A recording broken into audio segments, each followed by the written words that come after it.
6번까지는 대충 한 것 같고 새로운 에너지 지형 참 이게 에너지가 참 문명을 결정하는 건 맞는 것 같아 그지? 맞아요. 네. 근데 웃긴 게 이제 에너지가 어떤 에너지 원 자체도 그렇지만 에너지라는 게 재밌는 게 한번 생겨나면은 실시간으로 흘러나가 버리잖아 쓰지 않으면 어떤 에너지든지 스스로 그 자체가 보존된 에너지는 사실 잘 없거든. 없죠. 그나마 열 에너지 같은 경우에 이제 뭐 물에 좀 저장됐다가 하루 되면 식어서 날아가고 뭐 이런 연용량에 따라서 그런 수준인데 그거 외에는 우리가 어떤 이용할 수 있는 형태로 자동으로 저장된 에너지가 없다 보니까 그래서 에너지 패권이 에너지를 생산하는 것뿐만 아니라 저장하는 데에서 생겨나고 그 저장이 이제 배터리 때문에 그래서 에너지 원은 아니지만 이 에너지를 저장하고 다룰 수 있는 것 때문에 니켈이라든지 리튬, 구리 뭐 이런 데 중요성이 엄청 커지고 네. 석유는 이제 뭐 알고 보니 인류가 앞으로 10,000년은 더 쓰겠다더라 막 이런 얘기 나오면서 이제 그런 것들의 중요성 되게 많이 내려갔잖아. 그렇죠. 그리고 네. 요즘은 또 워낙 다양한 곳에서 나오고 있고 네. 그다음에 뭐 독일 같은 데는 탈원전을 하게 됐지만 전 세계적으로 다시 원전이 많이 이제 생성되는 분위기고 그래서 에너지 원 자체보다 에너지를 저장하고 다루는 자원들이 새로운 에너지 시장을 구축한다는 어떤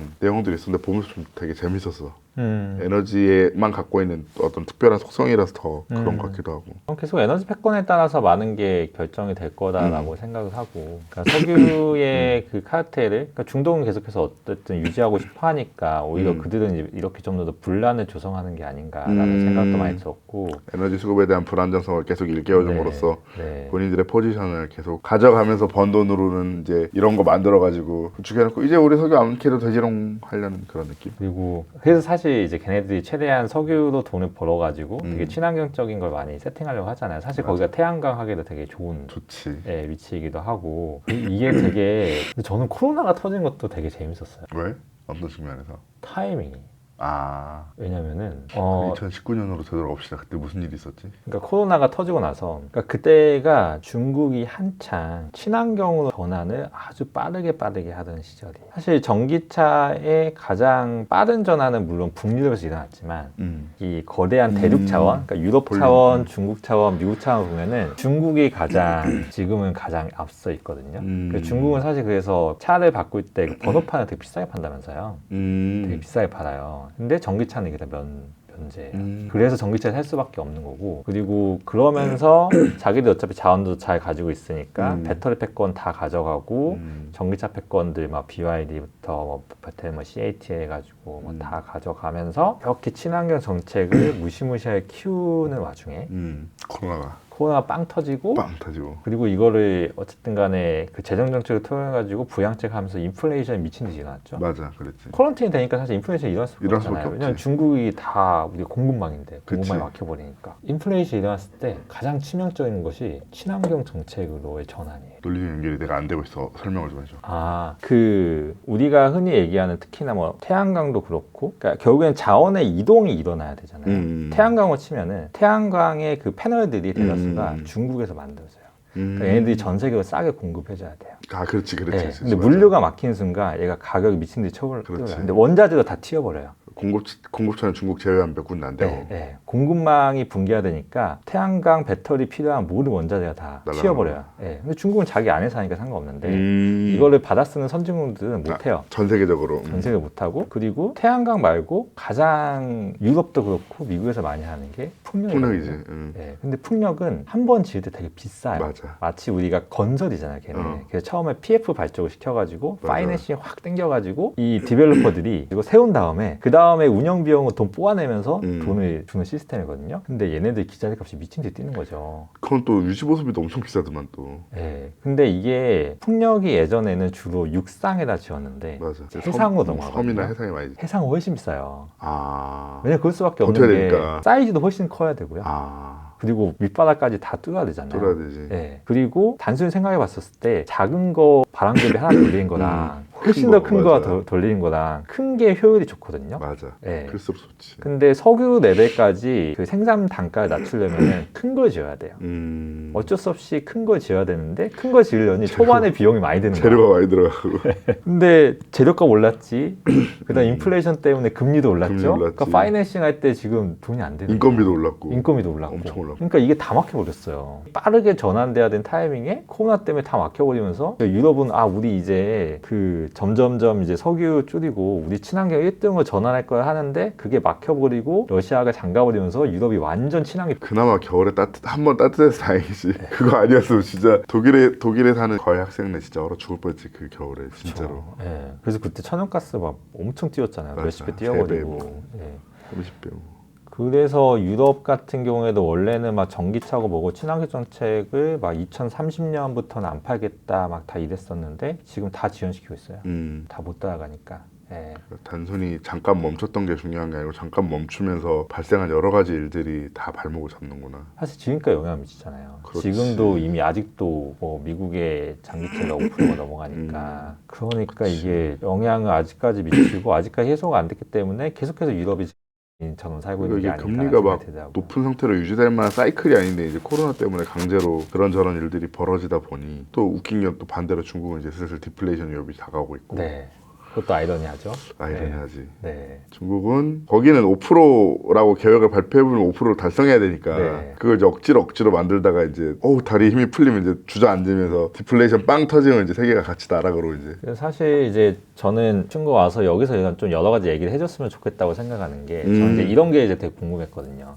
그 저의 내피셜일 수 있지만 어쨌든 중국이 친환경을 이렇게 자기들이 주도권을 가져가기 위해서 코로나를 터뜨렸다. 미국이 방어를 해야 돼. 아이씨 우리 겁나 고금리 때려. 미국이 고금리 때리면은 그 순간 전 세계 돈이 미국으로 몰려요. 그치. 그러니까 중국이 거든요. 그치. 부동산 다 지금 다 망가졌잖아요. 반토막 났잖아 지금 네, 거의 다. 그래서 중국이 그 미국의 고금리 기조에 의해서 중국이 지금 돼가고 있는데 미국이 복수한 건가?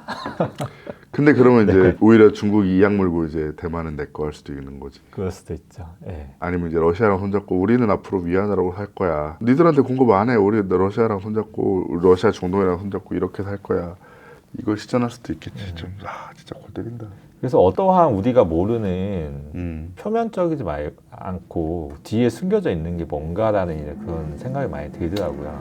그래서 이제 러시아도 어떻게 보면은 자기들이 남는 천연가스를 그 중국에 싸게 팔아 먹으면서 연명하고 있고 중국은 오히려 싸게 받으니까 지금 시중가보다 싸게 받는 거잖아요. 싸게 받고 이제 본인들 위안화로 결제하니까 네, 오히려 완전. 러시아에 대한 영향력이 커지지. 네, 완전 땡큐니까. 그래서 이런 전쟁도 다 밀월 관계인가? 러시아가 우크라이나에 치는 것도 중국과의 관계를 위해서 치는 건가? 이제 별의별 생각이 다 드는 거죠. 그럴 수 있지. 왜냐면은 우리가 역사적으로 여러 가지 사건들을 볼 때 그때 당시에는 음모론이기만 했던 애들이 뭐 결국 음모론으로 끝나는 경우도 있지만 사실 뒤에 보면 온갖 미략들과 온갖 그런 계산 하에서 벌어진 일들도 많았으니까 이것도 그런 경우가 아니라고 할 수가 없을 것 같아. 예상치 못한 일들이 터진 것도 있겠지만 네. 어느 정도 왜냐면 나는 처음에 러시아가 우크라이나를 침공했을 때 굉장히 충동적이고 잘못 저지른 일이라고 생각을 했지만 오랫동안 이 전선을 끌어가는 거 보면 러시아가 이 전선을 오래 끌고 간다는 것 자체가 이 전선을 오래 끌고 가기 위한 공급이 버틴다는 얘기인데 이러한 공급은 예전부터 준비하지 않았으면은 불가능한 일이다. 그 결국에는 어느 정도는 계산 하에서 일어난 일이고 이 전선을 유지하는 것 자체가 지금 러시아에게 어떤 형태로든 이득이 되기 때문에 이 전선을 계속 유지하고 있는 거다라는 생각이 들었고 나는 그래서 이 전선을 끝낼 수 있는 사람이 중국이라고 봐. 왜냐면은 중국이 이제 위안화를 결제해주면서 점점 러시아에 대해서 목소리가 커지고 있는데 이 책을 읽다가 알게 된 건데 중국은 반대로 우크라이나의 크림반도를 러시아가 지배한 거를 달가워하지 않아 해. 아 그래요? 왜냐면 네. 되게 재밌는 일인데 중국이 제일 강조하는 게 뭐야? 하나의 중국이잖아. 네. 영토의 완결성. 이번에 그쵸. 그 젠지라는 프로게임단이 말 잘못해가지고 난리 났었는데 중국어로 하면은 영토의 완결성을 제일 중요하게 생각한단 말이야. 그러다 보니까 우크라이나의 그 영토의 완결성을 러시아가 침공한 게 자기에 비춰보면 약간 포지션 있게 보이는 거야. 왜 우리나라도 우리랑 비슷한 그러니까 실효 지배를 하고 있는데 외부에서 자꾸 찝쩍거리는 다른 어떤 영토를 보면 그 나라 편을 들어주잖아. 그쵸. 네. 일본도 그렇고 네. 중국도 그렇고. 근데 중국이 정치적으로는 그런 입장인 거야. 경제적으로는 러시아와 이렇게 한 몸이고 다 미국에 대항하는 어떤 같은 축이고 이렇게 하지만 정치적으로는 또 우크라이나 영토의 완결성을 지지를 해 중국이. 물론 이제 책에 나온 내용이 이게 정말 맞는지는 모르겠지만 일리가 있다고 생각을 하거든. 정치적으로는. 그러다 보니까 이제 러시아한테 목소리가 커진 상태에서 중국이 그만하자. 그만할 때 됐다. 이제 서로 적당히 하자 이제. 이러면은 또 이제 러시아 입장에서는 내가 받아놓은 게 다 위안화네? 이거 갖고 물건 사려면은 중국하고 사이가 계속 유지가 그쵸. 돼야 되는데 중국말 들어야 되나? 이런 상황이 올 수도 있어서 결국에는 중국이 이제 러시아 우크라이나 전쟁을 끝낼 수 있는 캐스팅부터가 되고 그 캐스팅부터의 힘을 휘두를 때가 언젠지 결정하는 건 결국 중국이라면 중국이 이 키를 가지고서 미국과 유럽한테 흔들려고 할 것 같아. 내가 이 전쟁 끝낼 수 있는데 니들 나한테 뭐 줄래? 그럴 수 있죠. 근데 저는 이제 아까 우크라이나 전쟁이 나왔던 우크라이나 전쟁 때 가장 기술적으로는 핫했었던 게 사실 스페이스 X였잖아요.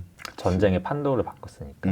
맞아. 원래 전쟁이 시작하면 통신망부터 맞아. 언론과 망가뜨리고 통신부터 끊어놓고 시작해야 예, 되는데. 그래서 우크라이나가 줄 알았는데 갑자기 스페이스 일론 X에서 머스크가. 예, 지원해주고 통신이 다 되니까 다 보면서 막 드론으로 막 다 정밀 타겟팅하고 다 해버리니까 그거 이후로 각 국가들이 이제 위성 전쟁이 되게 벌어진 듯한 느낌이 들어요. 그래서 맞아요. 대한민국도 지금 우주항공청 설립이 되잖아요. 그게 우주항공청 설립하겠다 이미 얘기 나왔고 5월달에 설립이 될 거라고 하더라고요. 그래서 이제 국내도 누가 이제 좀 더 위성을 특히나 이제 예전에 그 정지궤도 말고 적외도 위성. 예, 적외도 위성을 더 많이 쏠 수 있느냐. 음. 근데 사실 적외도 위성을 지금 잘 쏠 수 있는 경제적으로 쏠 수 있는 거는 스페이스 스페이스X밖에 없고 오리진, 예. 블루 오리진밖에 없지. 근데 블루 오리진도 너무 비싸요. 한번 쏠 때.